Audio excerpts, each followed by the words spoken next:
Au nom du Père qui me crée, au nom du Fils qui me sauve, au nom de l'Esprit Saint qui me sanctifie, en lien avec ce cénacle intitulé Divine Volonté, l'authentique prophétie, un texte que vous connaissez par cœur, qu'on a lu mercredi 25 juin, il n'y a pas si longtemps que cela, Jésus qui nous dit, méfiez-vous des faux prophètes qui viennent à vous déguisés en brebis alors qu'au-dedans ce sont des loups voraces.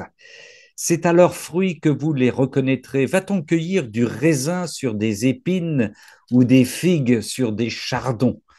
C'est ainsi que tout arbre bon donne de beaux fruits et que l'arbre qui pourrit donne des fruits mauvais. Un arbre bon ne peut pas donner de fruits mauvais, ni un arbre qui pourrit donner de beaux fruits. Tout arbre qui ne donne pas de beaux fruits est coupé et jeté au feu, donc c'est à leurs fruits que vous les reconnaîtrez. Ça, c'est Matthieu 7, 15, 20. Notre Père qui es aux cieux, que ton nom soit sanctifié, que ton règne vienne, que ta volonté soit faite sur la terre comme au ciel et dans ce cénacle. Donne-nous aujourd'hui notre pain de ce jour. Pardonne-nous nos offenses comme nous pardonnons aussi à ceux qui nous ont offensés et ne nous laisse pas entrer en tentation, mais délivre-nous du mal. Réjouis-toi, Marie, comblée de grâce, le Seigneur est avec toi. Tu es bénie entre les femmes et Jésus, le fruit de ton sein, est béni. Sainte Marie, Mère de Dieu, prie pour nous pécheurs maintenant et à l'heure de notre mort. Amen. Sœurs et frères qui nous suivez en différé, soyez les bienvenus, soyez bénis. Je cherchais une petite feuille, mais je ne la retrouve pas, c'est pas grave. Vous qui nous envoyez des messages de soutien, d'encouragement, je vous redonne notre adresse là, voilà, ça c'est pour être sur une liste de diffusion où vous recevez des petites phrases de Louisa et puis des informations, gabrol2235@gmail.com. Voilà pour les informations. Et nous allons entamer ce cénacle intitulé Divine volonté et prophétie authentique. La prophétie de Don Cosbo terrifie l'Église. Le pape Léon XIV est-il un faux pape comme Bergoglio? Pourquoi Benoît XVI n'est pas mort mais vit caché dans un congélateur grec enveloppé dans du gros sel? Le pape Léon est le pape de Fatima. C'est Fatima elle-même qui le confirme. Consolidez votre bunker, tout va exploser en septembre 2025. Septembre 2025. La prophétie de la sardine à Pierre le pêcheur flotte encore. John Lennon révèle la vérité sur le Saint-Suaire. Cliquez au bas de cette vidéo et vous serez sauvés. Évidemment, sœurs et frères, nous n'allons pas aborder la prophétie et son rapport à la divine volonté, donc à la foi chrétienne, sous cet aspect qui relève de la basilique psychiatrique et qui pourtant pullule, grouille sur Internet. Les asticots du mensonge, accrochés aux hameçons des prophètes de malheur, attirent les poissons les plus fragiles. Nous abordons la prophétie sous l'éclairage véritable et authentique de l'Écriture sainte, du catéchisme de l'Église catholique, du livre du ciel et d'une motion magnifique de notre Seigneur adressée à une âme sœur intitulée La prophétie est l'amour, du verbe être, est l'amour. Au risque de décevoir les gourmands de prophéties démoniaques et stupides, la définition de la prophétie est très simple et contient en son énoncé son objectif, sa raison d'être. La prophétie est une communication divine et donc d'amour, puisque Dieu est amour, qui cherche à nous conduire vers plus d'amour. La prophétie est un langage d'amour pour plus d'amour. Toute prophétie qui se résume, se réduit à effrayer les enfants de Dieu relève de la basilique psychiatrique, un avertissement, même le plus sévère de notre Seigneur ou de notre maman Marie, est toujours encadré par un message d'amour. J'ai lu cette semaine un extrait, alors que mon bricolage théologique était prêt, un extrait du livre de témoignages que vous connaissez, Alicia Lenchewska, le 23 mai 1986, numéro 88, page 77, et qui explicite ce que je viens de vous dire. Après lui avoir, Jésus auparavant, dans quelques paragraphes qui précèdent, lui a dit, c'est le 18 avril 1986, tu seras mon prophète et mon témoin. Tu seras mon prophète et mon témoin. Et le 23 mai 1986, retenez la date quand même, parce que Jésus, par rapport à ce qu'il dit, lui dit, des événements ont commencé de se produire et ils se succèdent de plus en plus rapidement. On ne peut pas les retenir. On peut et il faut sauver beaucoup de gens, mais la civilisation présente avance vers son extermination, elle est trop malade. Sa destruction pourra renouveler l'humanité. Je reprends cette phrase, sa destruction pourra renouveler l'humanité. Jésus poursuit, à travers la souffrance et la destruction de ce qui est déjà mort, la souffrance et la destruction de ce qui est déjà mort, on peut ramener à la vie. Cela doit s'accomplir ainsi. Ça ne s'arrête pas là. Alicia commente, Père, depuis un certain temps, je sens cela distinctement, comme si je marchais sur un volcan ou même sur des cendres, et le calme apparent m'étonne. Que faire?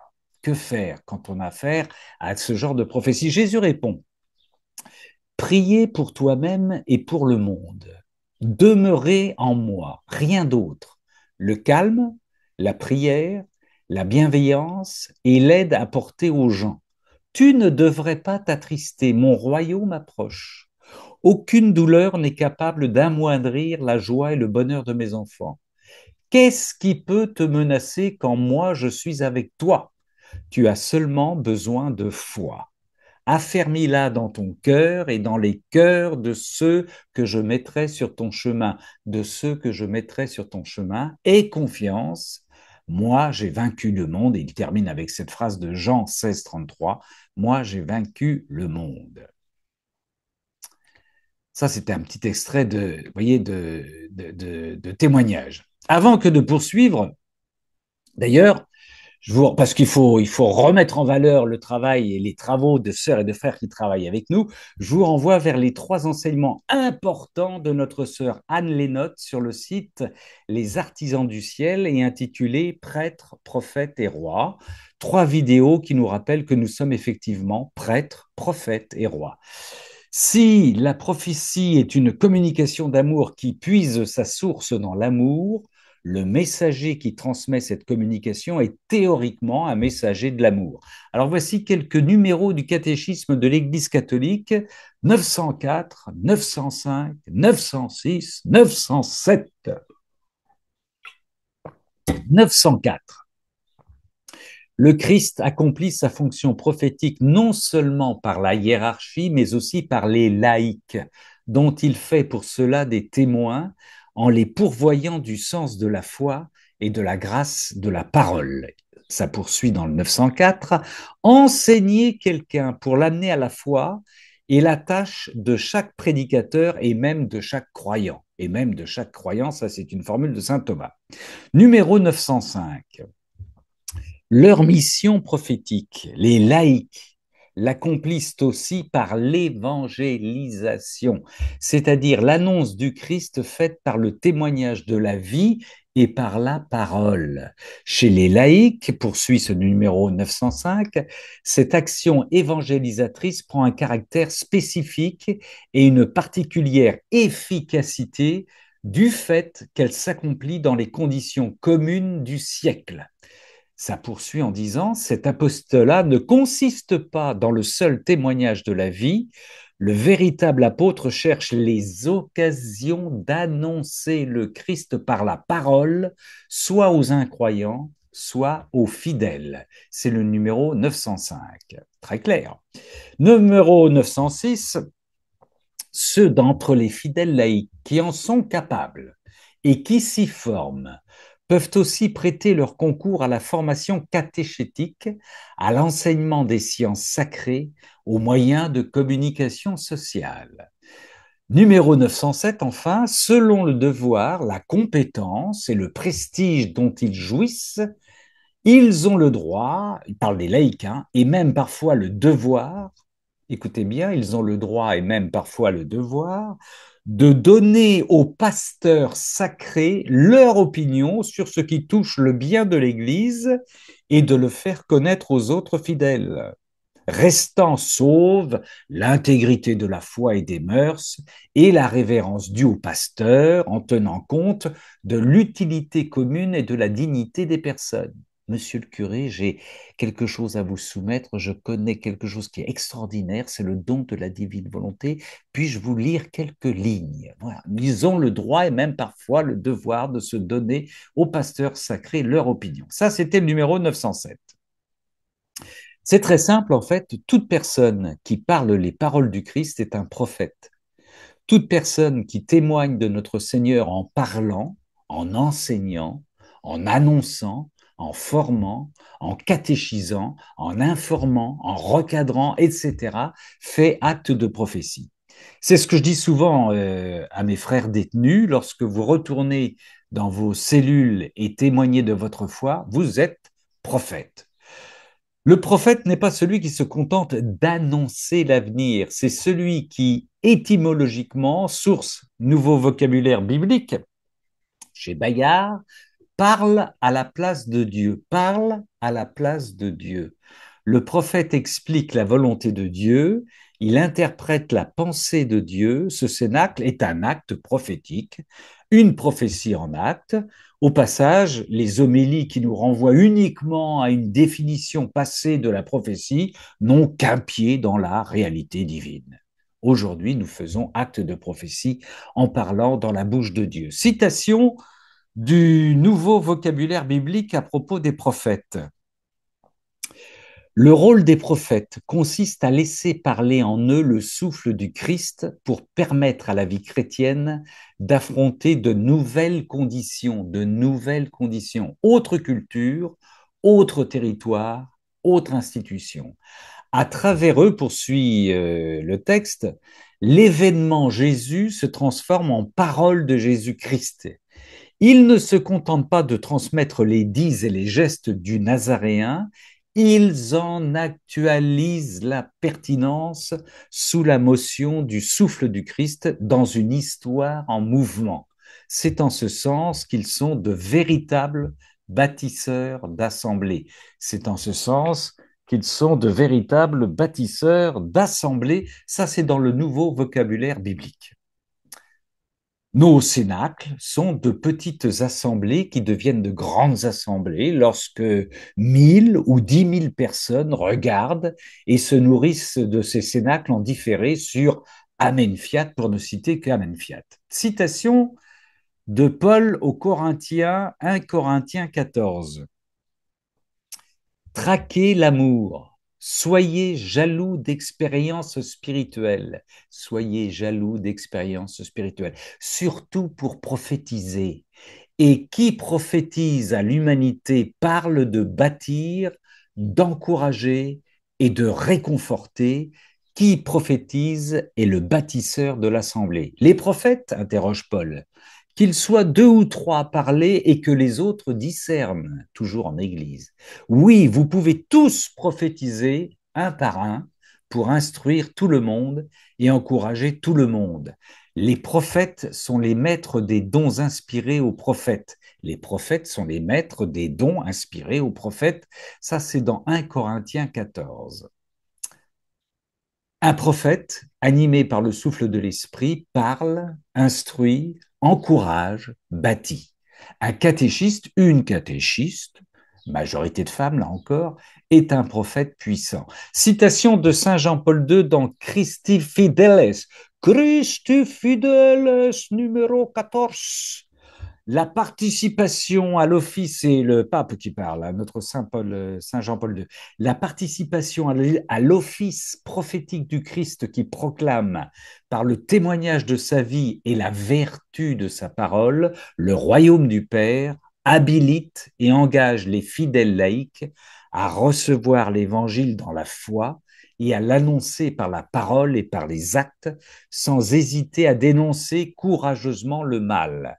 Ils sont au surplus appelés à faire briller la nouveauté et la force de l'Évangile, la nouveauté et la force de l'Évangile dans leur vie quotidienne, familiale et sociale. Ça, c'est le numéro 14 dans Christi fidèle Saint Jean-Paul II. Eh oui, la nouveauté et la force, l'explicitation de la révélation que nous avons explicitée dans sa nouveauté, dans sa force. Connaissons-nous des prophètes contemporains, sœurs et frères, qui remplissent ces rôles? Oui, bien sûr. Notre sœur Luisa Picaretta, Luisita, qui est le plus grand prophète, c'est mon avis, de la fin des temps. Le Padre Pio a dit qu'à bientôt, bientôt, à la fin des temps, le monde sera Luisa Picaretta. Au passage, rappelons ce cri de notre Seigneur à propos de son cousin, le prophète Jean le Baptiste, qui marque la fin d'une école de prophétisme pour en ouvrir une autre, une nouvelle, dans laquelle Louis-Sita excelle. Ça, c'est dans Matthieu 11, 8, 11. Matthieu 11, 8, 11. Alors, qu'êtes-vous allé voir? Un prophète? Oui, je vous le déclare, et plus qu'un prophète. C'est celui dont il est écrit, voici, j'envoie mon messager en avant de toi, il préparera ton chemin devant toi. En vérité, je vous le déclare, parmi ceux qui sont nés d'une femme, il ne s'en est pas levé de plus grand que Jean le Baptiste, et cependant le plus petit dans le royaume des cieux est plus que lui, le plus petit dans le royaume des cieux est plus que lui. Louisa, assise dans son lit pendant 64 ans, est plus grande que Jean le Baptiste, qui ne pouvait annoncer le don de la divine volonté. Livre du ciel, 14 juin 1924, volume 17. 14 juin 1924, volume 17. C'est Louisa qui parle. Ce matin, me trouvant dans mon état habituel, je ne saurais dire si je rêvais. J'ai vu mon confesseur décédé. Il sembla prendre quelque chose de tordu dans mon esprit pour l'ajuster. Lui ayant demandé pourquoi il faisait cela, il me dit, donc c'est le confesseur qui répond, je suis venu t'avertir que tu dois être attentive à bien rédiger ce que tu écris parce que Dieu est ordre. Si tu négliges une phrase ou un mot que le Seigneur te dicte, cela pourrait être une source de doute ou de difficulté pour ceux qui liront tes écrits. C'est très important ça. Et il poursuit.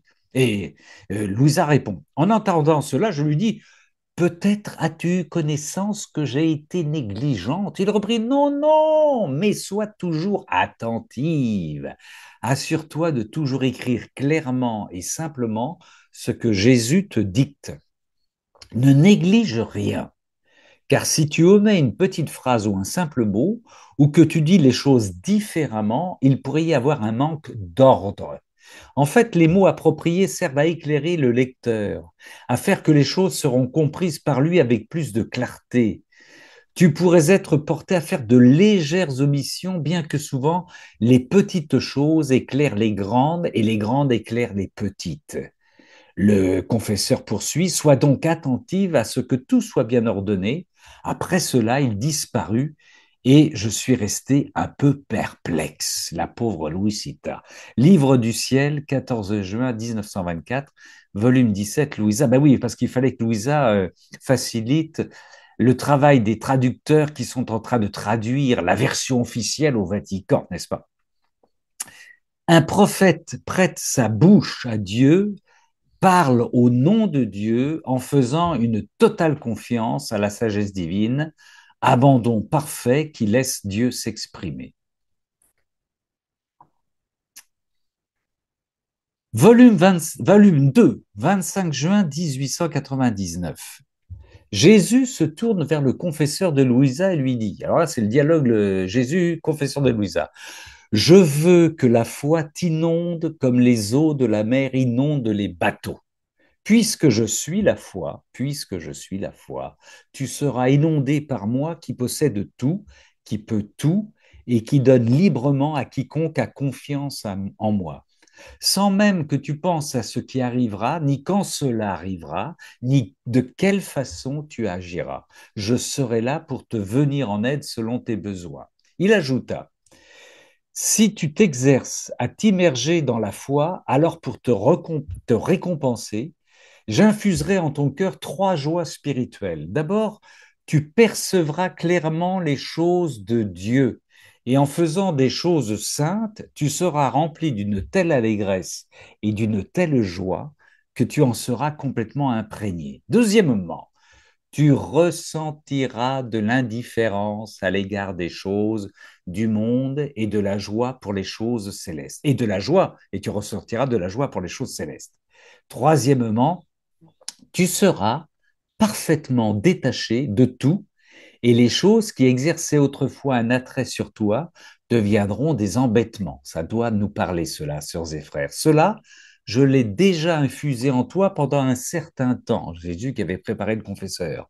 Ton cœur sera inondé de cette joie dont jouissent les âmes dépouillées, ces âmes dont le cœur est tellement rempli de mon amour qu'elles ne sont pas distraites par les choses extérieures qui les entourent. Volume 2, 25 juin 1899. Connaissons-nous d'autres prophètes contemporains que Louisa? Oui, évidemment.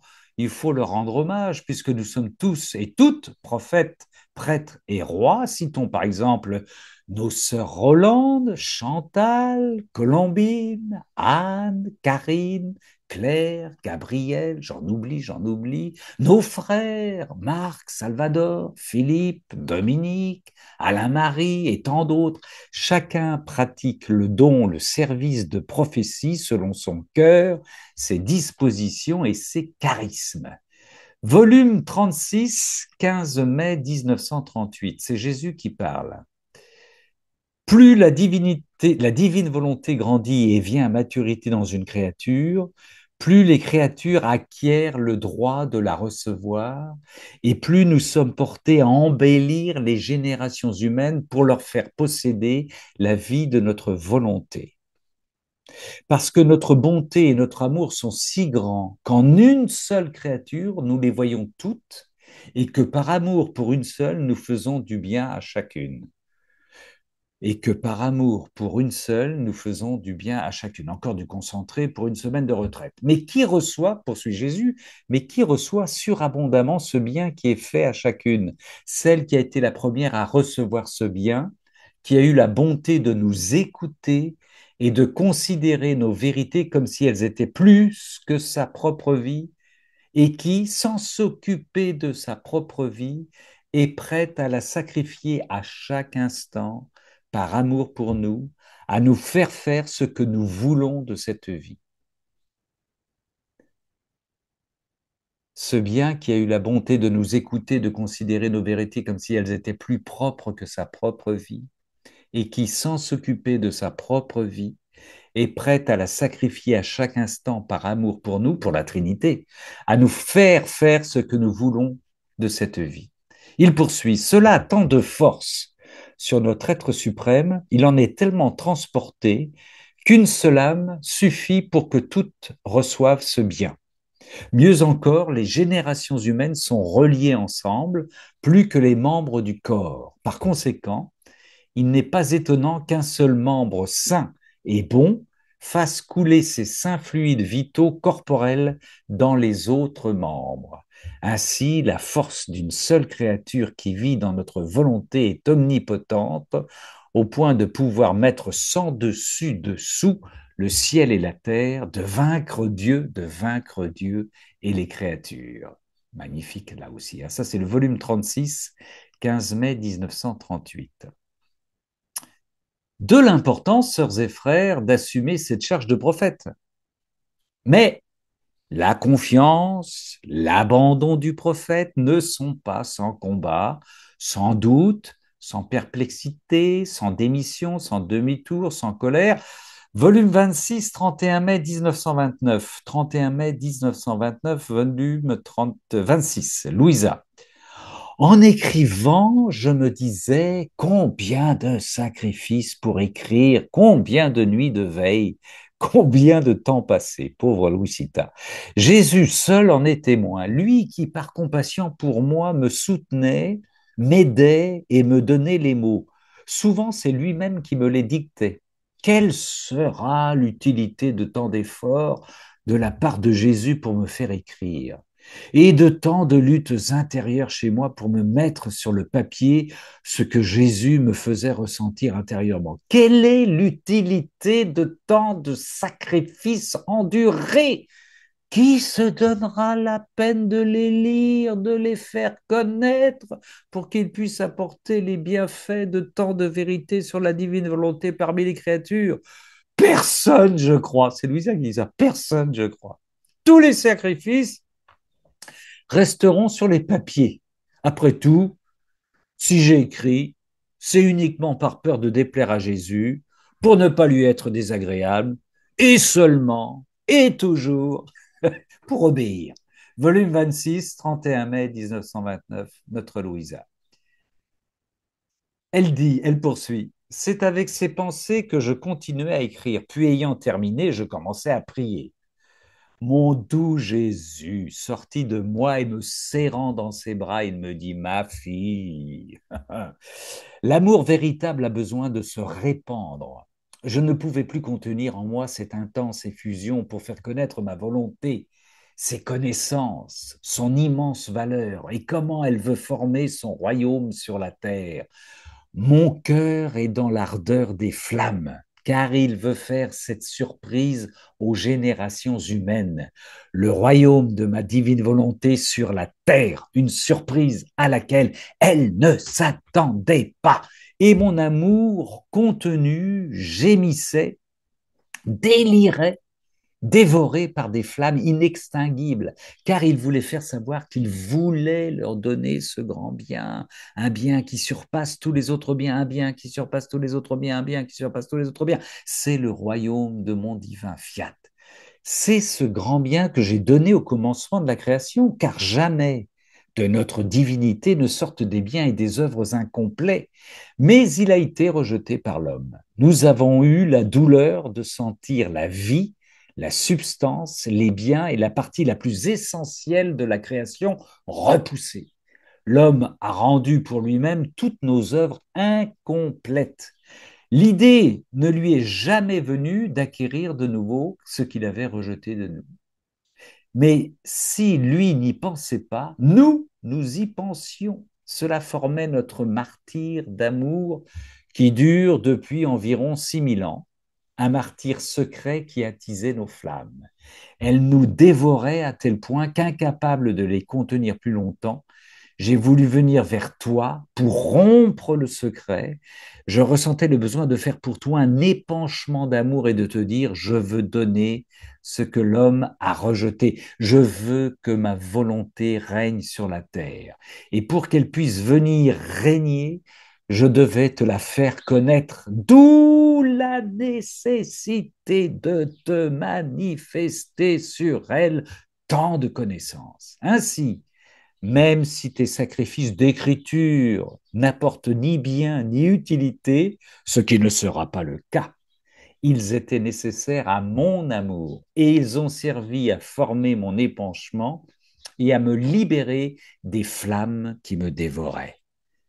Ainsi, chaque connaissance sur mon divin fiat était un épanchement d'amour continuel que je faisais pour toi. C'était une création nouvelle que je produisais. C'était comme rattacher la divine volonté à l'humaine afin de la réordonner selon l'ordre créé par nous.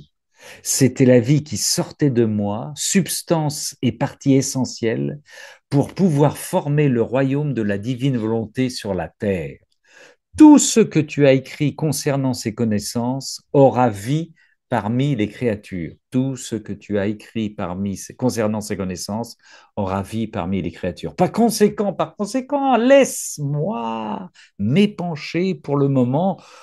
Je veillerai à rendre utile ce que je t'ai manifesté. Et voilà comment le Seigneur a répondu à notre sœur Louisita. Je vous rappelle, c'est dans le volume 26, 31 mai 1929, de 1929, c'est bien cela. Dans le présent éternel, rejoignons un autre prophète choisi par notre Seigneur, Jérémie 1, 11, 19. Jérémie 1, 11, 19. La parole du Seigneur s'adressa à moi. Avant de te façonner dans le sein de ta mère, je te connaissais. Avant que tu ne sortes de son ventre, je t'ai consacré. Je fais de toi un prophète pour les nations. Je dis, oh, Seigneur Dieu, je ne saurais parler, je suis trop jeune. Le Seigneur me dit, ne dis pas, je suis trop jeune. Partout où je t'envoie, tu y vas. Tout ce que je te commande, tu le dis. N'aie peur de personne. Je suis avec toi pour te libérer. Oracle du Seigneur. Le Seigneur, avançant la main, toucha ma bouche et le Seigneur me dit, ainsi je mets mes paroles dans ta bouche. Sache que je te donne aujourd'hui autorité sur les nations et sur les royaumes pour déraciner et renverser, pour ruiner et démolir, pour bâtir et planter. La parole du Seigneur s'adressa à moi. Que vois-tu, Jérémie? Je dis ce que je vois. C'est un rameau d'amandier. Le Seigneur me dit, c'est bien vu, je veille à l'accomplissement de ma parole. La parole du Seigneur s'adressa à moi une seconde fois. Que vois-tu? Je dis, ce que je vois, c'est un chaudron sur un foyer attisé à une ouverture sur le nord. Le Seigneur me dit, c'est du nord qu'est attisé le malheur pour tous les habitants du pays. Je vais convoquer tous les clans des royaumes du Nord, oracle du Seigneur. Ils arrivent et chacun place son trône à l'entrée des portes de Jérusalem, face aux remparts qui l'entourent et face à toutes les villes de Juda. Je leur annonce mes décisions au sujet de leurs méfaits. Ils m'abandonnent, ils brûlent des offrandes à d'autres dieux, ils se prosternent devant l'œuvre de leurs mains. Il poursuit, mais toi, tu vas te ceindre les reins, te lever et leur annoncer tout ce que je te commande. Ne te laisse pas accabler par eux, sinon c'est moi qui t'accablerai devant eux. Moi, aujourd'hui, je fais de toi une place forte, un pilier de fer, un rempart de bronze, face au pays tout entier, face au roi de Juda, à ses ministres, à ses prêtres et à sa milice. Ils te combattront, mais ils ne pourront rien contre toi. Je suis avec toi, oracle du Seigneur, pour te libérer. Jérémie, Jérémie le grand prophète, 1, chapitre 1, versets 1 à 19. Sœurs et frères, notre employeur est exigeant, voire rude. Ne te laisse pas accabler par eux, sinon c'est moi qui t'accablerai devant eux. Mais rassurant, ils te combattront, mais ils ne pourront rien contre toi. Je suis avec toi, oracle du Seigneur, pour te libérer. Ce qu'il dit d'ailleurs à Vassula, ce qu'il dit à Louisa, ce qu'il dit à d'autres prophètes contemporains. Avant que de laisser notre Seigneur nous enseigner en vérité sur la prophétie, osons poser la question suivante. Le prophète de la divine volonté, s'il n'est pas plus grand, plus important que les prophètes de toute l'histoire du salut, ce prophète de la divine volonté est-il plus saint que les autres? Premier élément de réponse de notre Seigneur à ce sujet dans le livre du ciel, 8 avril 1927, volume 21. C'est le Seigneur qui parle. Abraham était le symbole des privilèges et de l'héroïsme des enfants de ma volonté. Et la manière dont j'ai appelé Abraham vers une terre promise où coulait le lait et le miel, en le faisant maître d'une terre si fertile qu'elle faisait l'envie de toutes les nations, était le symbole de ce que je voulais donner aux enfants de ma volonté. Jacob était un autre symbole des 12 tribus d'Israël, d'où devait sortir le futur Rédempteur qui rétablirait le royaume du divin fiat pour mes enfants. L'Ancien Testament revisité par notre Seigneur et la divine volonté, c'est extraordinaire. Joseph était le symbole du pouvoir qui aurait été celui des enfants de ma volonté, tout comme il n'a pas laissé les autres, ni même ses frères ingrats périr de faim, les enfants divins du fiat auront aussi ce pouvoir. Ils seront la raison pour laquelle le peuple ne périt pas. Tous leur demanderont le pain de ma volonté. Tous leur demanderont le pain de ma volonté. Moïse était une figure de puissance, et Samson symbolisait la force des enfants de ma volonté. David symbolisait leur règne. Tous les prophètes de ma volonté, tous les prophètes symbolisaient les grâces, les communications, les intimités avec Dieu qui auraient été plus nombreuses encore pour les enfants de mon divin fiat. Tu le vois, dit Jésus, Ils n'étaient, ça c'est important, hein, que les figures et les symboles de mes enfants. Qu'en sera-t-il lorsque tous ces symboles prendront vie? Qu'en sera-t-il lorsque tous ces symboles prendront vie? Deuxième élément de réponse de notre Seigneur à cette question que je rappelle, le prophète d'aujourd'hui de la dernière heure, de la fin des temps, est-il plus saint parce que plus saint de la sainteté de Dieu, évidemment, que ses frères qui le précèdent? Volume 11, 15 mars 1912. Ma fille, la vie dans ma volonté, vous le connaissez ce texte, est la sainteté des saintetés. L'âme qui vit dans ma volonté, si petite, ignorante ou inconnue qu'elle soit, laisse les autres saints derrière elle, même avec leurs prodiges, conversions et miracles retentissants. C'est le Seigneur qui parle. Vraiment, ces âmes sont reines.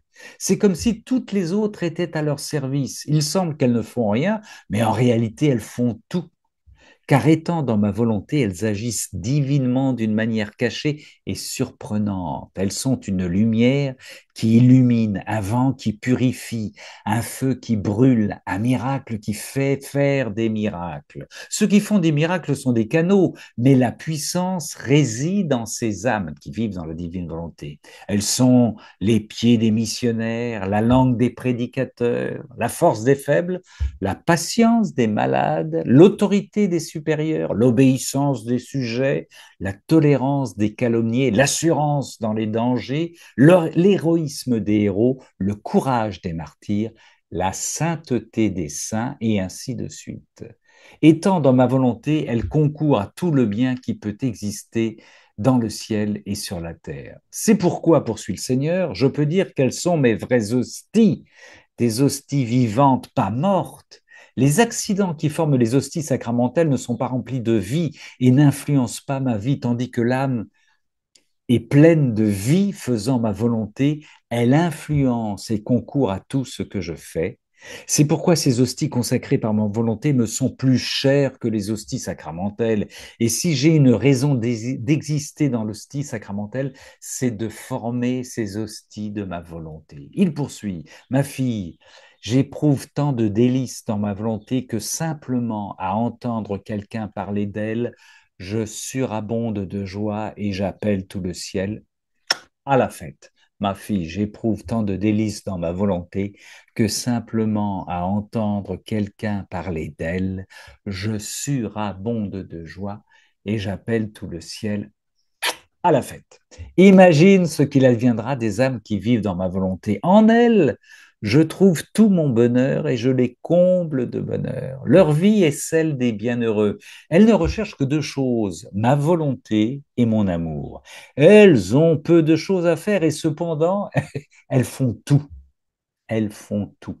Leur vertu étant absorbée par ma volonté et mon amour, ces âmes n'ont plus à se préoccuper d'elles, puisque ma volonté possède tout d'une manière divine et infinie.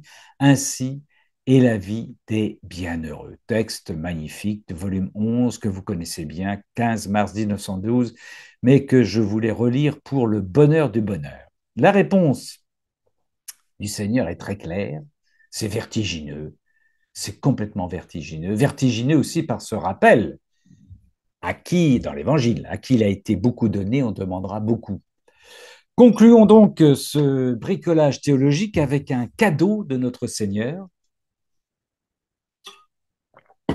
une motion reçue par une âme sœur, concomitamment au travail que je faisais sur la prophétie. Cette motion est arrivée avec toujours les mêmes précautions d'usage. Cette motion a été remise à un père spirituel qui l'a validée.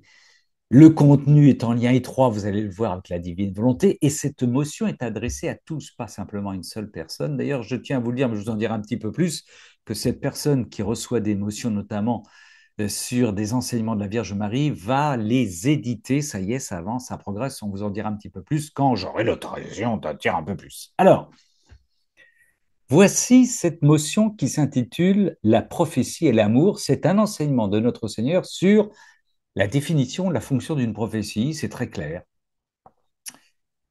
Voici ce qu'il dit à cette personne. Ma fille, ma douceur, parle-moi, ouvre ton cœur à ton Jésus et ensemble, voyons ce qui le trouble. Et notre sœur répond, Jean, Seigneur, J'entends beaucoup de voix qui s'élèvent dans le monde pour prophétiser et annoncer des événements de la fin des temps. Ça ressemble étonnamment à ce qu'a dit Alicia au Seigneur tout à l'heure que je vous ai lu.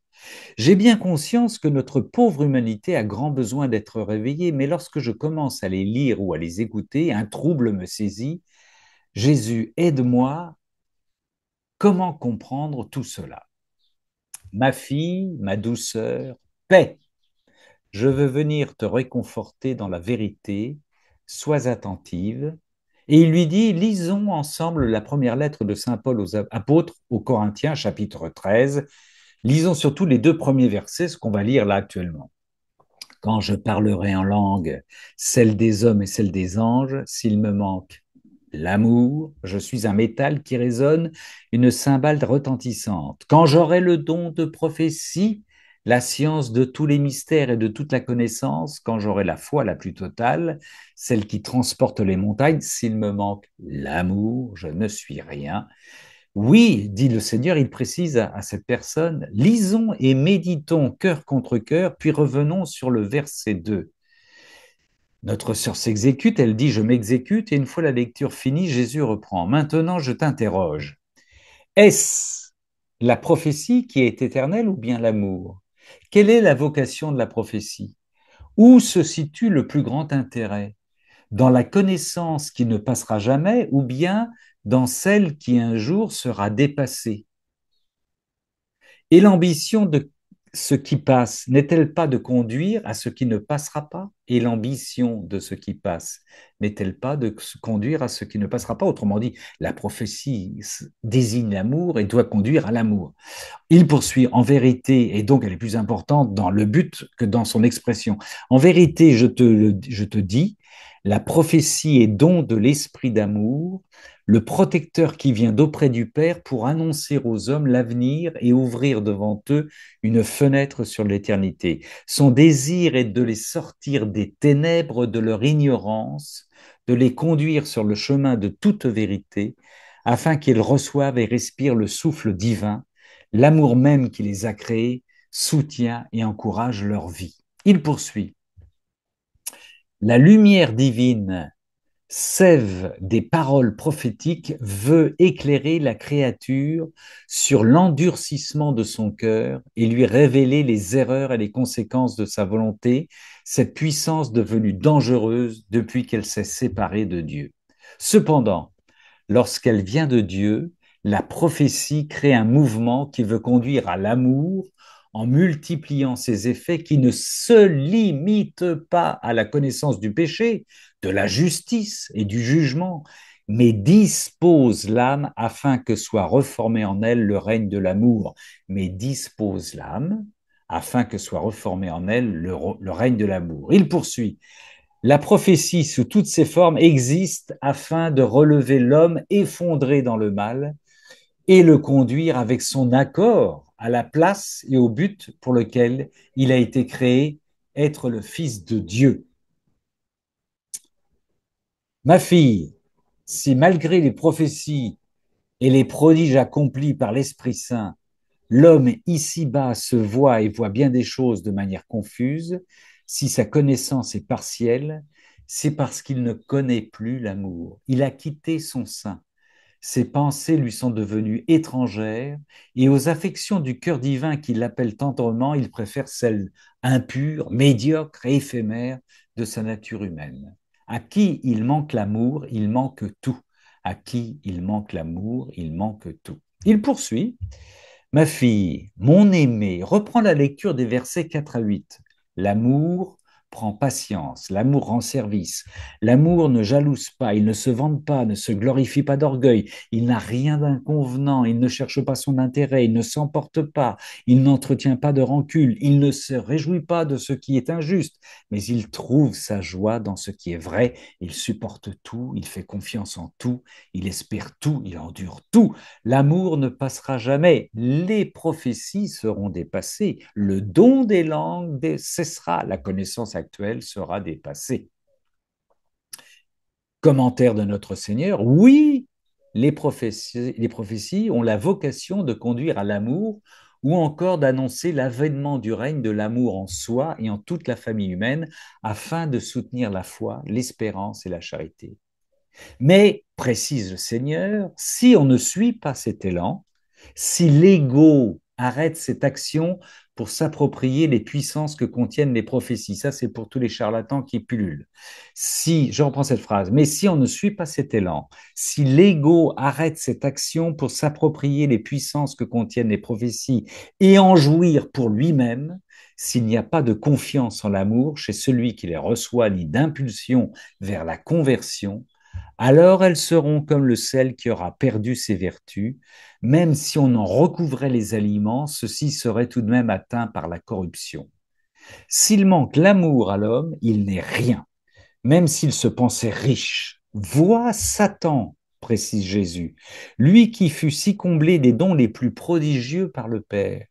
Parce qu'il renonça à l'amour, il ne garda rien que la résonance de son vide, et il n'est plus rien dans le royaume de l'amour, il ne sert à rien. Tu me diras, mais à quoi a-t-il renoncé? Je te dirai, à tout ce que nous venons de lire dans le dernier verset, ma fille.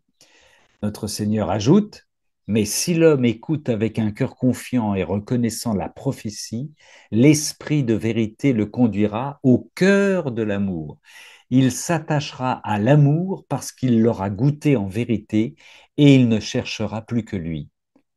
Les événements du monde ne seront plus sa préoccupation. Il les recevra comme autant d'actions divines pour sa sanctification. Il verra Dieu en tout et il sera tout occupé à connaître l'amour divin dont il est aimé. Et il sera tout occupé à connaître l'amour divin dont il est aimé. Il cherchera à l'adorer, l'aimer, le bénir, le consoler, l'écouter. On pourra dire, c'est Jésus qui poursuit son enseignement, on pourra dire que la prophétie sera devenue inutile pour lui, puisqu'il vivra dans l'amour et l'amour vivra en lui. L'amour sera tout en lui et lui sera tout en l'amour. Ce jour-là, l'homme restauré connaîtra parfaitement tout ce dont il a besoin, logique. La connaissance sera sienne, il connaîtra comme il a été connu.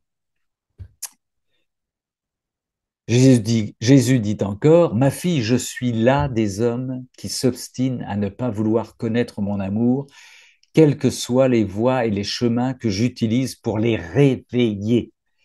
Ils s'arrêtent si souvent en chemin et ne veulent quitter ni leur amour-propre, ni la guidance de leur volonté humaine. Ils ne lèvent pas les yeux vers moi. Ils entendent mes paroles, mais ne les laissent pas descendre en eux jusqu'à réveiller tout leur être. Le réveil consiste à passer de la nuit au jour, le jour de Dieu, où l'homme est appelé à vivre sa vraie vie en Dieu.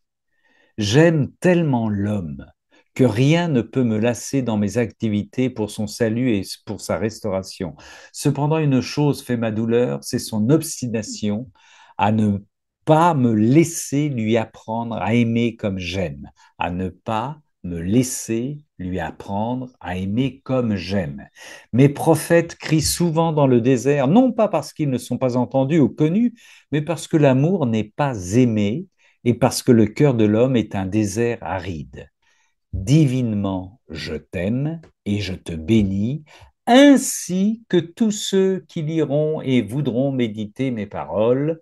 Je suis Jésus-Christ en gloire. Je reprends cette dernière phrase, divinement, je t'aime et je te bénis, c'est pour chacune et chacun d'entre nous, ainsi que tous ceux qui liront et voudront méditer mes paroles. Mais oui, Seigneur, nous le voulons. Comment bien. Je suis Jésus-Christ en gloire. Voilà pour cet enseignement extraordinaire. Très simple en fait. Hein. La prophétie nous conduit vers l'amour et quand nous serons dans l'amour, on n'a plus besoin de prophétie. Hein. C'est comme pour les sacrements, etc., etc. Quand nous serons pleinement dans la divine volonté, dans la vie divine, il y a des tas de choses dont nous n'aurons plus besoin. C'est logique. Je pensais en terminer là et puis j'ai lu évidemment, parce que c'est un sujet qui est sans fin, j'ai lu un cri de notre Seigneur à Vassoulareden le 12 avril, ça va être très court, le 12 avril 1995, La vraie vie en Dieu. On est le 12 avril 1995. Jésus dit, dans ma détresse, j'appelle, mais tant d'entre vous rejettent tous mes avertissements. Délivrez mes messages à toutes les cités afin qu'elles changent leur vie. Délivrez mes messages à toutes les cités afin qu'elles changent leur vie, dis-je. Mais je n'ai pas plutôt lancé mon appel que ma voix est engloutie par cette obscurité béante qui habite mes cités. Est-ce que je compte si peu à vos yeux, demande le Seigneur, moi qui ai insufflé en vous un esprit vivant, n'ai-je pas plus de valeur pour vous? Tant d'entre vous lisent et relisent mes messages, mais sans les vivre, parce que mes enfants, vous lisez sans comprendre. Un moment, votre cœur est enflammé, me crie des louanges, et l'instant d'après, la flamme en vous s'éteint. Ça, c'est, encore une fois, le 12 avril 1995, dans La vraie vie en Dieu.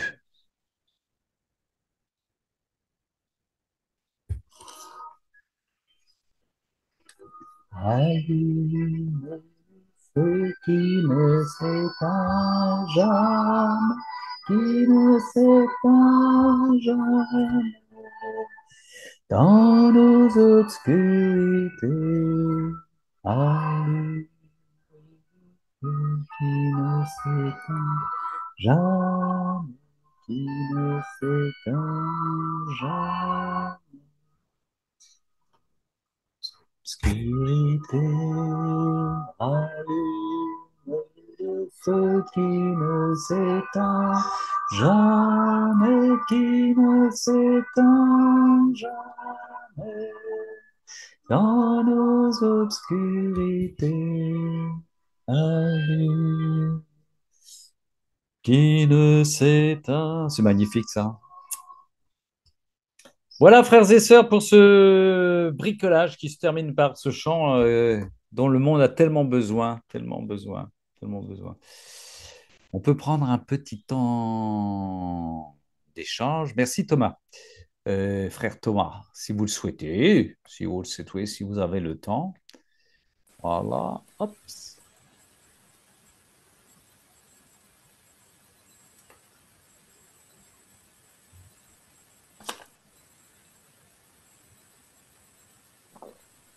Vous êtes en prière là, c'est magnifique. Bon, C'est à réécouter tellement c'est profond, quoi. Hein. On est scotché, quoi. bon, ben, tant mieux. Merci Seigneur. Autant par la motion que par ta réflexion et tes choix, quoi. Ouais.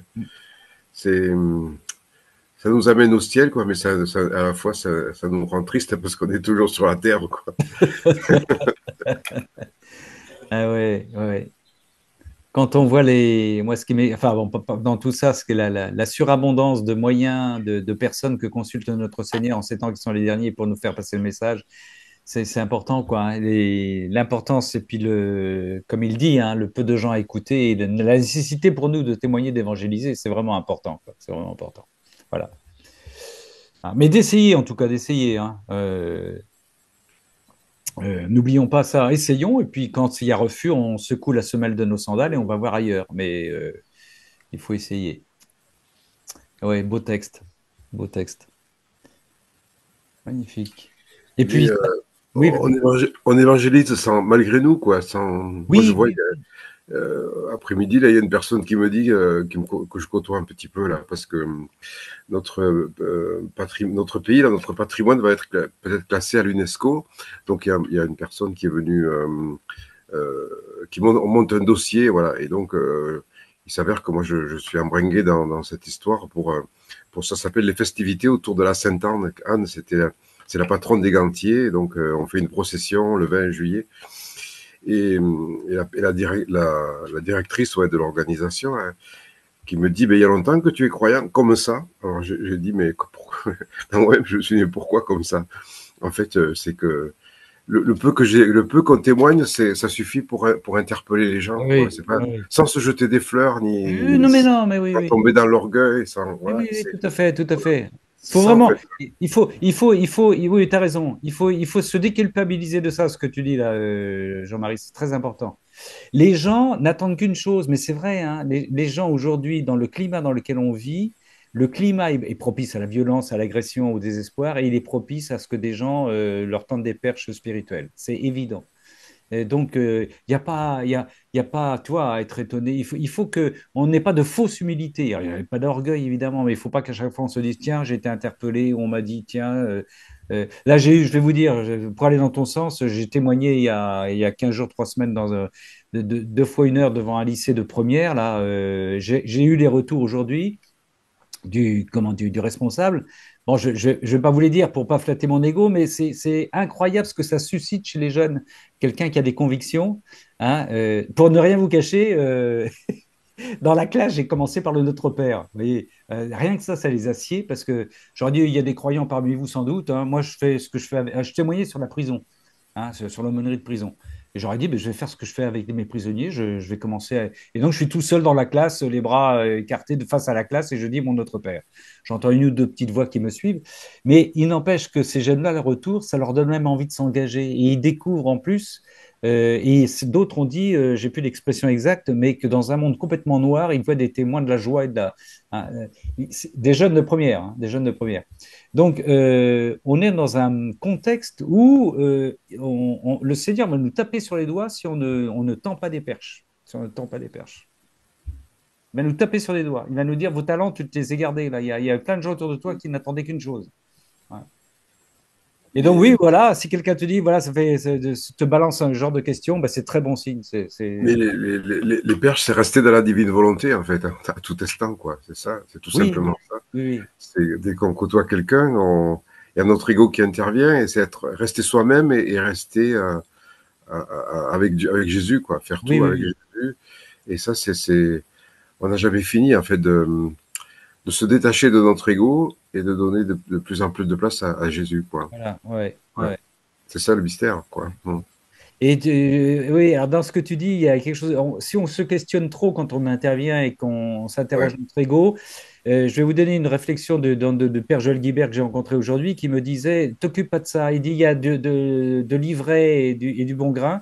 Mm. Fais les deux en même temps. T'occupe pas. C'est le Seigneur qui triera parce que si tu commences à te poser ce genre de questions, tu risques d'enlever l'ivraie le bon grain qui est chez toi. Mm. Donc, plouf, et j'ai trouvé ça très sage, très très sage. Hein. Et dit, t'en fais pas, le Seigneur, il t'amènera vers l'humilité, vers ton néant à travers ce que tu fais, il n'y a aucun problème. Ah, ça, c'est super important. Ah. Mais soyons pas, n'allons pas comme on l'a fait souvent. Hein. Oh là là, l'évangélisation, je suis pas capable, la sainteté, je suis pas. Vous Mm. voyez tout le passé qu'on a. Mais aujourd'hui, les gens, ils ont soif, ils ont soif. Ils ont une soif de Dieu Mm. et voilà, les cénacles que nous formons, les personnes que nous sommes à nos façons, hein, nous sommes des évangélisateurs en Mm. puissance. Ma sœur Chantal, Bah, tu peux terminer. En fait, je veux seulement témoigner parce que dans ma profession, bon, j'ai pas beaucoup de clients. Le Seigneur m'a vraiment dépouillé de ce côté-là. Mais je fais pas non plus de publicité parce que ben, maintenant, ce n'est plus, je vais plus prendre soin du corps, je vais prendre soin des âmes. Je vais prendre soin ben, je le fais. Heureusement, j'ai eu vraiment un gros cadeau de pouvoir le faire via les cénacles. C'est vraiment un gros cadeau et je remercie Ramon d'ailleurs parce que c'est un peu grâce à lui et au Seigneur. mais sûrement, ouais, c'est beau le travail. Oui, non, c'est vrai. Mais, euh, mais même durant, pendant les consultations, euh, ça fait longtemps bon, que je dis au Seigneur, bon, ça fait longtemps, peut-être depuis 2 ou 3 ans, parce qu'au début, j'étais plus timide de ce côté-là. Et en plus, j'ai un père spirituel qui est très timide aussi, qui veut pas trop forcer. Et donc, ça m'a pris un certain temps avant de dire au Seigneur, ben Seigneur, si tu veux que je dise quelque chose, tu me tends la perche justement, tu m'ouvres une porte. Et depuis, je sais pas, on va dire 2 ans, à chaque fois, il y a une porte qui s'ouvre, juste pour dire que effectivement, les temps pressent. De toute façon, ça, on le sait, on l'a répété souvent. Oui. Et que là, c'est presque, on est en fait dans un bateau qui coule. Donc, on n'a pas le choix là. Il faut vraiment, effectivement, tendre la perche et je le vois là parce qu'à chaque fois que quelqu'un vient me voir, à chaque fois, je me mets vraiment sur le neutre, hein. Je veux pas nécessairement faire quelque chose, mais il y a des choses qui se passent et c'est vraiment incroyable. Ouais, ouais. Une personne qui vient, c'est jamais en fait pour la bonne raison, c'est-à-dire que il dit qu'il a mal à quelque part, mais finalement, je me rends compte que c'est pas pour ça qu'il est là. Hmm. C'est vraiment effectivement qu'il a besoin d'être guidé souvent vers un prêtre. Les gens sont tellement dans l'ésotérisme ces temps-ci Ouais. que à un moment donné, il se passe des choses et ils ont besoin d'être accompagnés par un prêtre ou d'avoir des prières de libération. C'est incroyable, hein, les prêtres exorcistes, ils disent que en plus, Oui, oui, il y a, je sais pas combien, ils ils sont sont débordés. débordés, Ils sont débordés, ouais. voilà. Et ils disent aussi qu'il y a, je sais pas combien d'années, ça prenait quelques semaines pour libérer quelqu'un. Mais là, ça prend 3, 4 ans Ouais. et même plus parfois. C'est parce que étant donné que les gens sont de plus en plus dans le péché et que les gens savent même pas qu'ils sont justement dans le péché, et que c'est devenu presque la normalité, Mhm. c'est devenu la normalité alors que la piété c'est devenu quelque chose d'anormal. Ouais. Eh bien, les démons ont pris un peu de la puissance, si on peut dire comme Oui, ça. oui, oui. Et c'est pour ça que, ben voilà, ça devient de plus en plus difficile de libérer, selon un prêtre exorciste que j'ai écouté récemment, un prêtre anglophone qui me fait penser justement au père Alain Marie Ratti, parce qu'il est très, un peu pince sans rire, mais c'est incroyable ce qu'il a vécu, ce prêtre exorciste, et on en apprend des choses via les exorcismes, parce que justement, les démons doivent souvent dire la vérité, et c'est incroyable ce qu'on peut apprendre Hmm. durant ces exorcismes. Voilà, c'est juste un petit témoignage pour dire que même parmi mes Oui, consultants, je vois qu'il y a effectivement un besoin de spiritualité ouais. et que souvent, ben, malheureusement, il y en a qui vont se tourner vers pas nécessairement une bonne spiritualité. À nous de déceler les faux prétextes ou les raisons avancées des rencontres pour déceler là-dessous la vérité de la demande, en fait, hein. Ouais, ça c'est sûr, c'est sûr. Mon frère, merci, ma soeur. Ah, ben, et puis quel plaisir d'avoir ma soeur. Oui, ouais, parce qu'il y en a qui vont rien comprendre. On avait annoncé qu'elle était partie Oui, chez les je Indiens vais- au Québec et en fait, elle est avec nous. Elle est avec nous, mais elle va partir quand même. Elle va partir. Je c'est donne ça. pas voilà. Elle a eu une épreuve qui a fait que elle n'a pas pu prendre son avion. Ma sœur, mon frère Johan, tu veux lui dire quelque chose? Oui, je voulais te demander quelque chose. Lundi soir, par exemple, j'étais avec un groupe de catéchistes Oui. et on fêtait l'année qui s'était écoulée. Et bon, je sais pas, j'ai eu l'opportunité de parler de la divine volonté.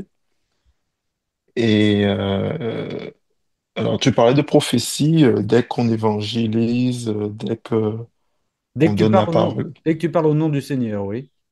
Mais est-ce que je pense que je l'ai fait peut-être avec un peu trop de zèle et j'étais tellement passionné dans mon truc que je sais pas, peut-être que j'en ai fait fuir certaines. Et je me demandais, est-ce qu'il faut pas des fois se contrôler, moi, quand j'en parle, je suis tellement rempli de joie que j'ai du mal Ben oui, oui, oui, à me freiner. oui, oui. Mais c'est vrai que, et donc j'ai eu des remarques du style, il est encore jeune, il n'a pas encore vécu ce qu'on a vécu, on en reparle dans 10 ans. Et j'avais envie de leur dire, bon, comme je savais qu'en plus que cette personne qui m'a dit ça, elle vivait des moments difficiles, j'ai pas voulu surenchérir, mais j'avais envie de je leur disais, ben lisez, venez essayer, euh, faites confiance à Dieu pour les consolations qu'il peut vous apporter dans vos moments d'épreuve, et vous verrez que vous aurez de la joie même en vivant des trucs. Hmm. Alors c'est compliqué, comme on me disait la dernière fois, quand les gens souffrent, c'est compliqué de trouver le bon axe pour les faire venir comprendre ce genre de choses. Donc, je me demandais, est-ce que parler avec trop de zèle, est-ce que des fois, c'est pas peut-être... Ah, le zèle, c'est une qualité du prophète, hein. Il est amoureux de son Seigneur, il parle, il a du zèle pour répondre à la demande du Seigneur. Il a des fois du zèle pour fuir, hein. C'est comme Élie qui fuit des fois parce qu'il a peur. Mais là, c'est pareil. Tu sais pas ce que tu as semé, Johan. Tu sais pas, même si tu as eu de la contradiction, tu sais pas ce que tu as. Et il vaut peut-être mieux qu'ils aient entendu quelqu'un qui était zélé et passionné, même s'ils ont émis des jugements négatifs, que quelqu'un qui était timoré, timide et qui les a pas qui les a pas réveillés, toi. Euh, après, il faut. Là, si je comprends bien, il y avait un petit groupe, quoi, hein. C'est difficile de s'adapter à un petit groupe. Après, quand on est face à une personne, on va essayer de s'adapter à la personne. Mais il y a un peu la remarque dans ta question, c'est-à-dire qu'un prophète, c'est aussi quelqu'un qui est amoureux fou de son Seigneur et qui, comme tu dis, qui est passionné et qui en parle avec passion. Alors, au risque de passer pour un cinglé, comme tu dis, pour un genou, tu vas te calmer, il va se calmer, il débute dans la foi, il verra, après il va devenir tristounet. Mais non, pour moi, tu as eu voilà, la bonne posture, hein. Tu témoignes avec foi, conviction et zèle, c'est la bonne chose. Après, bah, écoute, ça plaît pas, ça passe pas. Et surtout, tu ne sais pas non plus en profondeur ce que ça suscite, tu vois. Voilà, Non, mais mais après, c'est pas ça pour être... je peux faire ça pour plaire aux gens, mais moi, des fois, ça... La réaction de certains, pourtant qui sont aussi croyants comme toi, Mm. ça te laisse un peu d'amertume, quoi. Un peu de déception. oui, oui, oui. Donc Mais oui, voilà. oui, oui. En tout cas, j'espère que tu vas nous envoyer la motion. Alors, la motion, non, là, j'ai pas le droit de vous l'envoyer. Mais, comme je vous le disais, là, on va rentrer dans un nouveau système. La personne qui le reçoit va petit à petit les éditer. Donc, elle m'a demandé que ce soit son éditeur maintenant qui s'en charge. Je vous tiendrai au courant. Il y aura ces motions-là. Voilà, je, je, j'obtempère, j'obéis donc. Voilà, Ok. voilà. Mais c'est vrai qu'elle est belle. Mais enfin, bon, on pourrait la réécouter sur Amen Fiat, hein. Oui, oui. Marche. Tu sais, enfin, je sais pas si ça t'est arrivé, hein, mais des gens proches, des gens que tu aimes, et puis des gens qui sont catholiques, quoi, hein, des pains de contradiction, tu vas t'en prendre, hein. Moi, je m'en suis pris, hein. Des gens qui ne comprennent strictement rien à ton enthousiasme, à ta foi. Ils pigent que dalle. Oui, ils vont te dire, t'es un peu, voilà, ils vont te renvoyer. Ils vont pas te dire que, comme certains ont dit à Jésus, tu es habité par Belzéboul, hein. Ils te disent que tu es arrogant. Mais oui, oui, bien sûr. Tu es prétentieux, arrogant, tu crois savoir. Ouais. Voilà, mais ouais, ouais. Eh bien, offre ça au Seigneur. Alors, dans ces cas-là, il faut tout offrir au Seigneur. J'arrête de parler parce qu'il y a des personnes. Oui, offre au Seigneur. Là, tu partages, hein, tu compatis à tout ce que le Seigneur s'est pris dans l'âme et dans le corps et de contradiction par son entourage, hein. Ouais. Merci, mon frère Johan. Michel. Oui, je voudrais ajouter un petit commentaire concernant ce que tu as dit. Les prophéties seront dépassées, mais l'amour ne passera jamais. Oui, Corinthien. Ouais. Voilà. Et pour moi, la reine des prophètes, c'est évidemment Marie, la très sainte Vierge. Oui. Dans son dernier message du 25 juin 2025 à Medjugorje, Ouais. elle dit les idéologies qui vous détruisent, Sont c'est passagères. bien les prophéties dont nous parlons, les fausses Oui, oui, prophéties, oui, n'est-ce pas? oui. Les idéologies qui vous détruisent, vous et votre vie spirituelle, sont passagères. Et oui, ça, c'est très important. Je vous appelle petits enfants, revenez à Dieu, car avec Dieu, vous avez un avenir et la vie éternelle. Et C'est ouais. l'amour éternel qui vaincra. Le voilà. Il viendra sur terre, nous le savons par la divine volonté, et ce sera la vie éternelle, enfin la vie des bienheureux sur la terre. Ouais. Donc je voulais juste rapprocher Oui, tout ce que tu as dit de ce dernier message. oui, mais c'est très Voilà. bien vu, ma sœur. Oui, bien vu. Oui. Oui, moi, j'avais retenu cette phrase en disant que les idéologies qui vous détournent, enfin, j'ai plus le truc, sont passagères, hein, sont passagères. Oui. Qui vous détruisent même, Qui vous qui vous détruisent, qui vous détruisent. détruisent. Les gens s'engouffrent Qui vous là-dedans. détruisent vous et votre vie spirituelle. C'est-à-dire Ouais, qu'elles rendent incapable d'avoir une vie spirituelle. ouais, C'est ça qui est grave d'ailleurs. ouais. Ce monde qui empêche d'avoir une vie spirituelle, en mettant totalement hors jeu ce qui n'est pas de la rationalité pure et Oui, simple, oui, quoi. oui, oui, oui, tout à fait. L'apostasie, absolument, oui, oui. Dieu n'a plus de place. Dieu n'a plus aucune place. Et on interdit même aux jeunes de penser autre chose Oui, oui, que ce qui est purement rationnel, quoi. ouais. En le mettant hors jeu dans l'éducation, dans les médias. Oui, oui, oui, bien sûr, oui, bien sûr. Donc c'est important, c'est vrai, de témoigner qu'autre chose existe, même si on peut avoir des gens qui vous rejettent ou qui même se moquent. Oui, oui, Mais quand la parole a été annoncée, il en reste toujours quelque chose.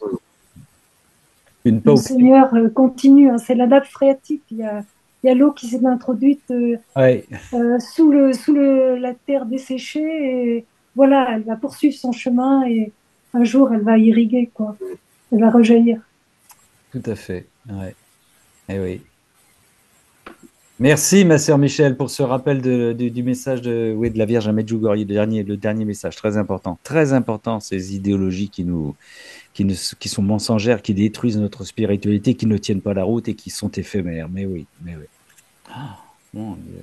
Jean-Marie, tu voulais Oui, c'était pour répondre à Johan et pour l'encourager à rester zélé. En fait, c'est comme Pierre qui a voulu qui a coupé l'oreille aux soldats et que Jésus a recollé après, quoi. Enfin, le zèle, c'est pas un défaut, en fait. C'est que on attaque justement ce que dit Michel. On attaque une idéologie. Donc, nous, on parle avec notre cœur, mais la personne en face, elle entend quelques petits mots, elle entend autre chose, quoi. oui, oui. Et donc, inévitablement, on reçoit, comme on attaque un mal, enfin, on attaque le démon, quoi.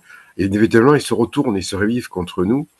Et moi, ça m'arrive, c'est la même chose. Enfin, quand j'ai passé la vidéo de l'enregistrement du Cénacle où j'avais témoigné que je parlais de la personne, elle m'a dit mais oui mais tu es sûr que c'est pas que tu es pas embrigadé dans une secte, il y a pas un gourou qui parle c'est qui les leaders de ce groupe, voilà c'est pour dire comment elle l'a perçu, donc elle était à 100 lieues en fait de pouvoir s'intérioriser et de dépasser en fait comment elle l'a ressenti, quoi, voilà. Donc c'est pour montrer qu'il y a un décalage et cette amertume, en fait, il faut l'offrir à Dieu, quoi, parce que c'est encore notre amour propre qui est blessé quand on a de l'amertume.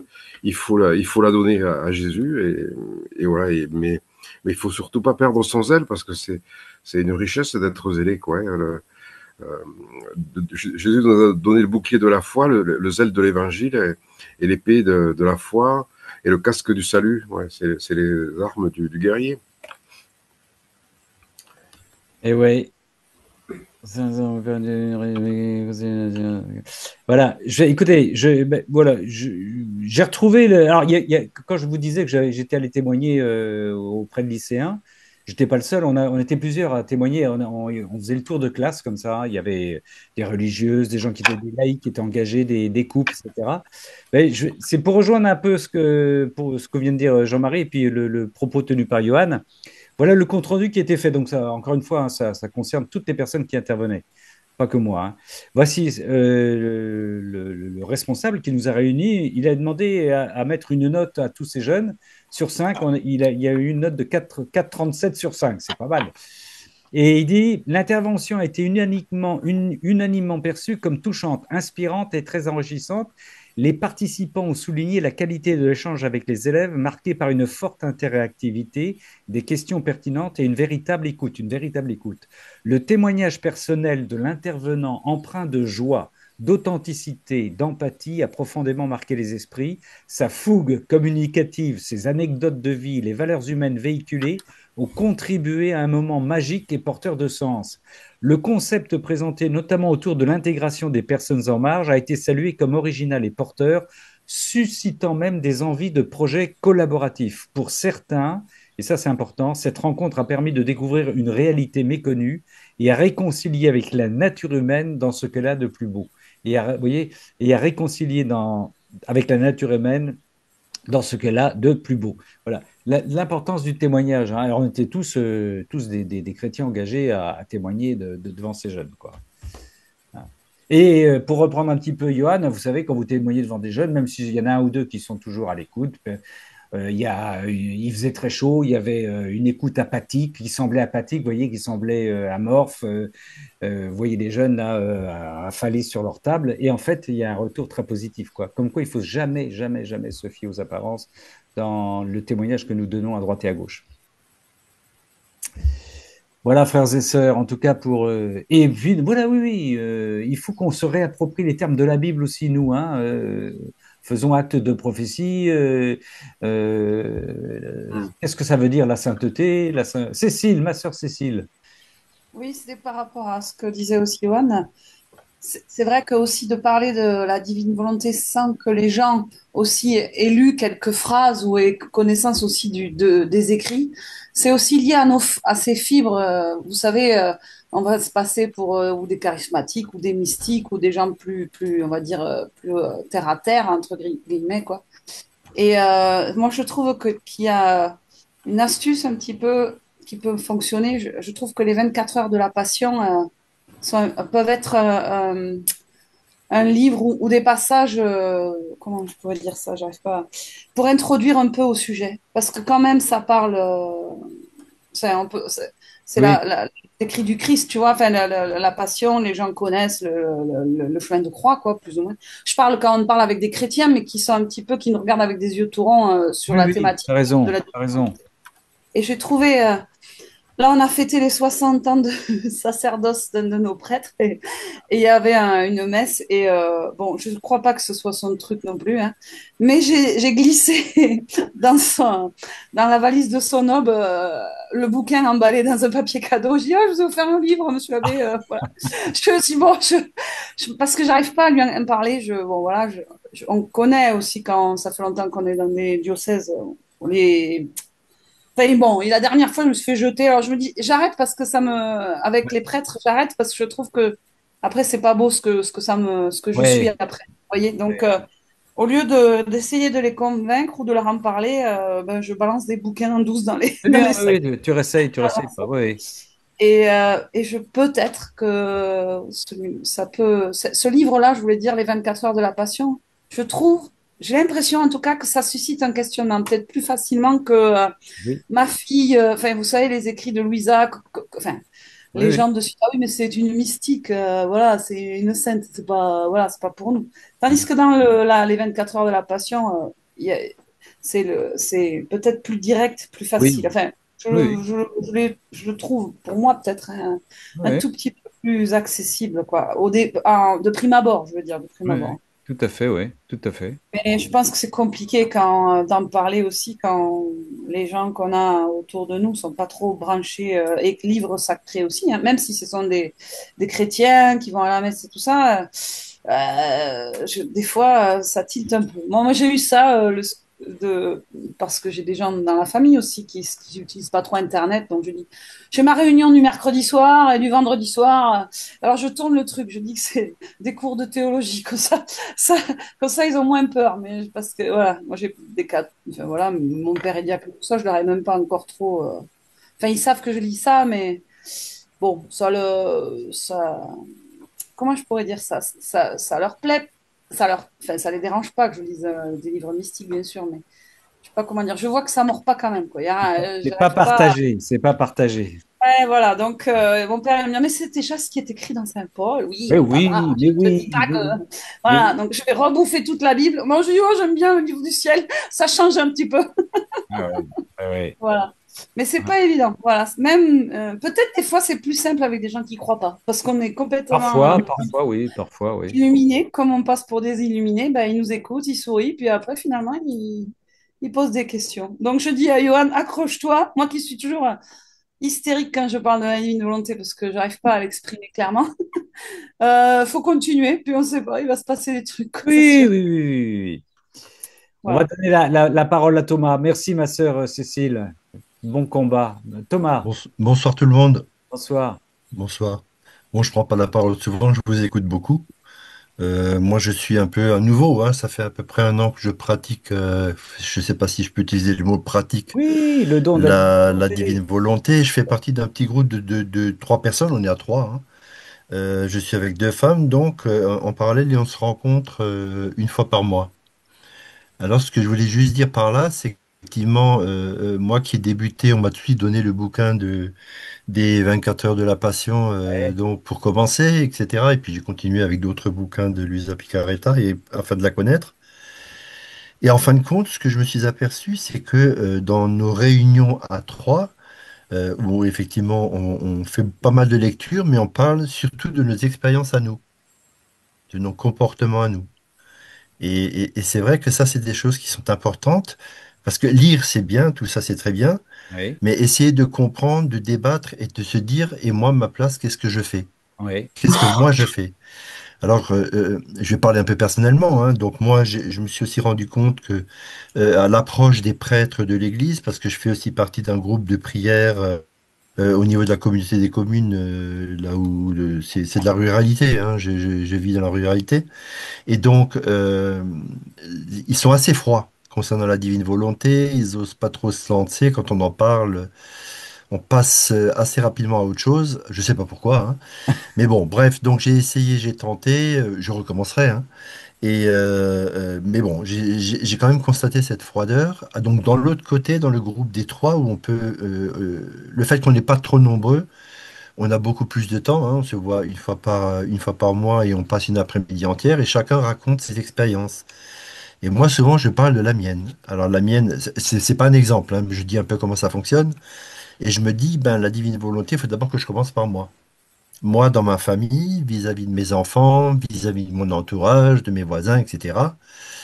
Et j'ai essayé un peu de m'adapter à certaines choses, comme le fait d'être beaucoup plus ouvert, de parler aussi de l'église, de la messe, essayer de reconduire mes enfants vers l'église. J'ai réussi, hein, entre parenthèses, il n'y a pas très longtemps à en ramener à l'église, même des petits-enfants. Le problème majeur que moi j'ai rencontré, c'était entre on a des responsabilités, hein, j'ai quatre enfants et cinq petits-enfants, et ça fourmille autour de nous, hein, et on a des responsabilités, et on se dit, pour décrocher de tout ça, c'est pas simple. C'est pas simple parce que pratiquer la divine volonté, dans la famille, déjà, on vous regarde un peu comme un illuminé, on vous dit, tiens, qu'est-ce qui se passe, papa, qu'est-ce qu'il fait? Qu'est-ce qui lui arrive, hein? Est-ce qu'il est dans une secte, etc. Donc, et pourtant, je change pas trop mon comportement. J'ai pas trop l'impression de changer mon comportement, hein.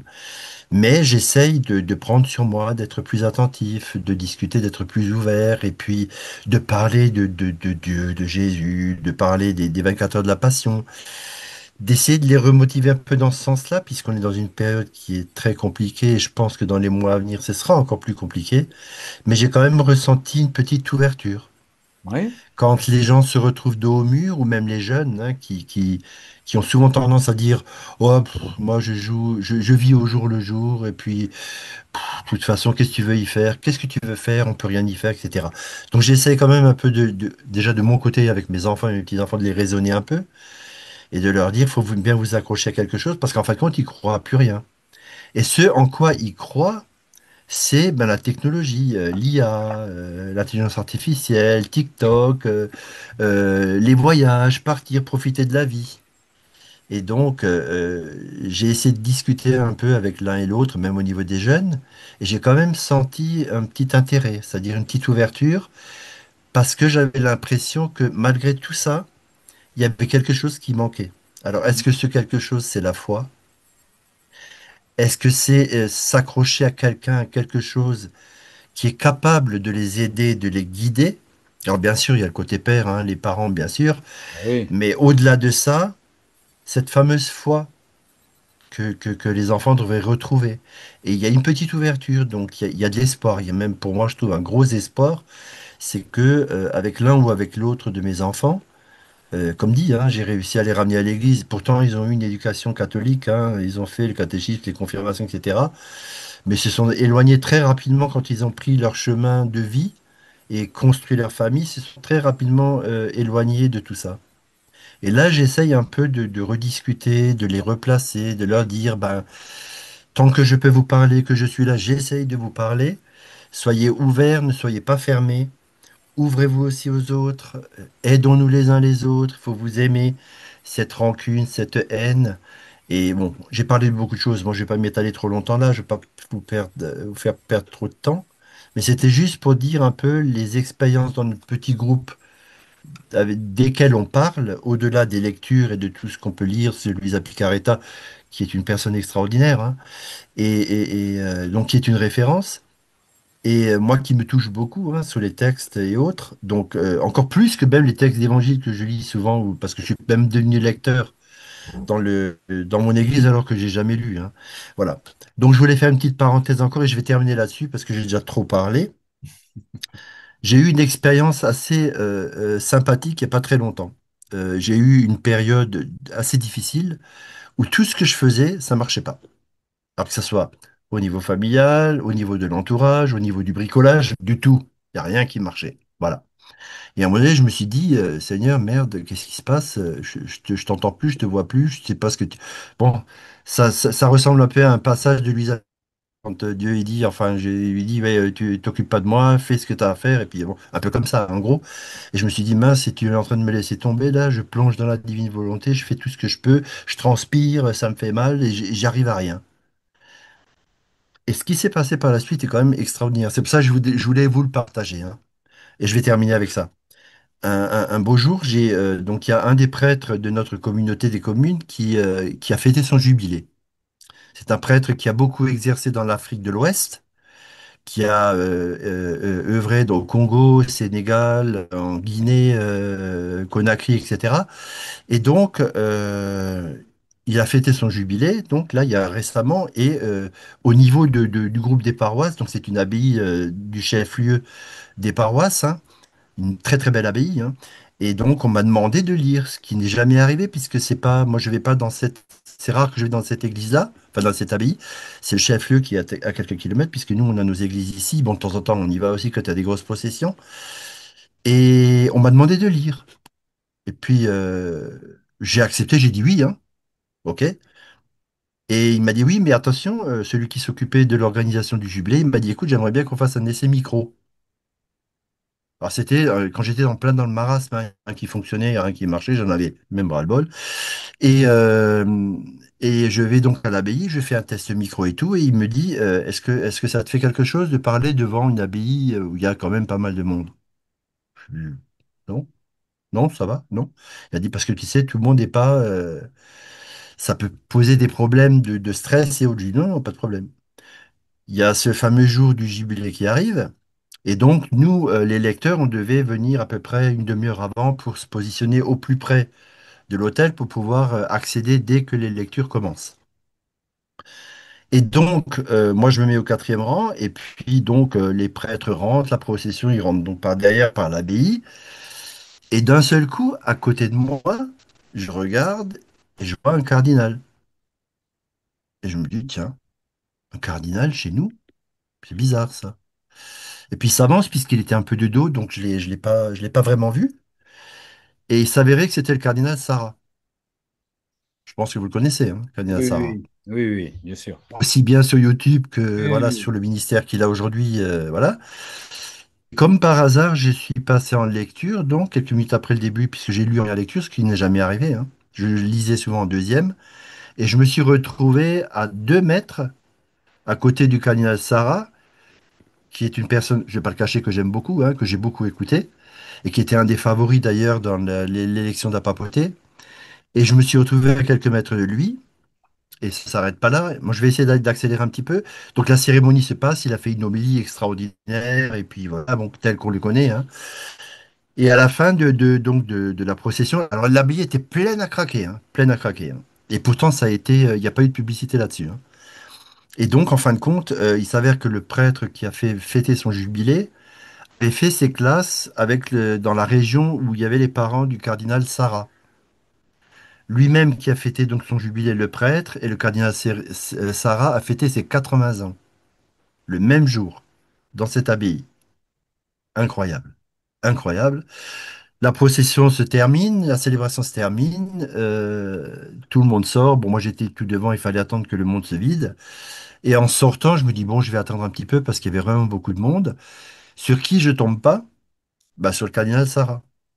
Et je me dis, mince, c'est l'opportunité ou jamais. J'ai discuté un peu avec lui et je lui ai demandé est-ce qu'il était possible de faire une photo ensemble. et de pouvoir discuter un petit peu. Il a été très ouvert, j'ai pu discuter avec lui, on a fait des photos, etc., etc. Et ça a été un moment extraordinaire, extraordinaire, avec quelqu'un de très ouvert. Bon, c'est un traditionnaliste, hein, mais vraiment quelqu'un. Donc voilà, formidable. Il y avait encore d'autres choses derrière après, puisque je l'ai rencontré. Il y avait un petit repas qui était dans la communauté, dans la salle communale, hein, où on a fêté ses 80 ans et les 50 ans du jubilé du prêtre. Et donc j'ai pu l'approcher encore et discuter de beaucoup de choses. J'ai même eu sa bénédiction, etc., etc. Enfin bon, ça a été un moment extraordinaire. Comme quoi, dans le pire moment où ça va pas, où ça va plus, où j'étais pas bien, il peut se passer des choses extraordinaires. Eh En oui. sortant, j'ai dit à lui là-haut, merci. Maintenant, je sais que tu es toujours encore à côté de moi. Amen. Bien, Amen. Voilà. merci. Pardon pour le temps que j'ai pris et puis j'ai un Merci. peu dévié hein, Merci Thomas. voilà. Merci Thomas. Mais oui, oui, le Seigneur ne nous lâche jamais. Ne nous lâche jamais. Mais oui, il ne nous lâche jamais. Je voulais juste vous faire partager ça. Oui, très bien. Mais merci. Eh oui, oui, oui, ouais, combien de fois, bon, on le vit ça, et puis combien Louisa nous le répète, hein, tu nous as abandonnés, comme tu l'as dit d'ailleurs Thomas, hein, tu nous laisses tomber, etc. Et puis il nous prépare un autre cadeau plus loin, et il nous teste aussi le Seigneur, il veut savoir ce qu'on a dans l'âme, je ne vais pas dire dans le ventre, mais dans le ventre et dans l'âme en tout cas, il veut le savoir, hein. Ça c'est sûr. Pardonnez-moi si j'ai un peu dévié, hein, si je suis un peu Oui, parti mais sur le tu es côté. pardonné mon frère, fallait, voilà. Merci. Merci. Françoise, tu voulais dire quelque chose ou... Oui, oui, mais bon, c'était pas très. Moi, je voulais déjà répondre à Thomas. Lui, on lui dit qu'il est trop jeune. Moi, je suis la tranche bien après. Alors, en gros, c'est bon, voilà quoi. On la laisse parler. Euh, on a tous nos petits problèmes et nos galères. Mais maintenant, j'ai décidé. Bon, je parle de la divine volonté, c'est vrai, mais que je me posais plus de questions partout où j'allais. Eh ben, dans le groupe de prière, je prie dans la divine volonté, comme j'ai l'habitude de faire. Quand je lis un psaume ou tout, je fais pareil. Je parle directement au Seigneur dans la divine volonté. Et quand je prie avec les uns et les autres, ou que, euh, par exemple, quand on prie pour d'autres et tout, moi, ou avec des personnes en difficulté, je leur parle du Seigneur. Alors, je leur dis, oh, par exemple, oh, il fait mauvais temps, on parle beaucoup du temps. Je dis, ah, mais oui, c'est vrai, mais pourtant, le soleil, depuis tant qu'il dure, le Seigneur, et je fais comme ça, quoi. Je parle du Oui, Seigneur, je ouais. parle de la beauté de la création, que le Seigneur, il s'est fait plaisir en faisant la création. Voilà. J'ai décidé que, euh, c'est plus simple d'essayer de parler de Dieu, du Seigneur directement. Et si ça accroche, parce que des fois ça accroche, eh ben tant mieux. Tout peut Voilà. être prétexte, oui, oui, tout peut être. Voilà. Après, ça dépend de nos Euh, dispositions à nous, mais tout peut être prétexte à parler de Dieu. ah ben il y a des endroits, on est un peu obligé, enfin, de faire un peu attention. Mais Oui, maintenant, voilà, je parle du Seigneur, ouais, bien. comme on en parle entre nous. J'essaye de faire le plus possible comme ça. Merci, ma sœur. La parole est à Marie-Claire maintenant, qui va ouvrir son micro. Et ouvre ton micro, ma sœur Marie-Claire. Il n'est pas ouvert ton micro n'est pas ouvert, ton micro n'est pas ouvert. Voilà. Oui, excusez-moi, bonsoir tout le monde. Non, c'est parce que vous parlez de témoignages. Moi, j'ai eu quelque chose de très fort, et merci Ramon, parce que donc j'ai fait partie d'un petit groupe de prière et dernièrement, prier dans la divine volonté. J'avais un voisin, ça fait déjà quelques mois, que je me disais, mais bon, ce garçon-là, enfin cet homme, hein, c'est pas un garçon, il a, je sais pas quel âge il a, sûrement bien une cinquante, soixantaine d'années. Et il prie dans la divine volonté, mais on n'a jamais parlé de rien, puisque là, moi, je n'ose pas et personne n'en parle. Enfin, voilà.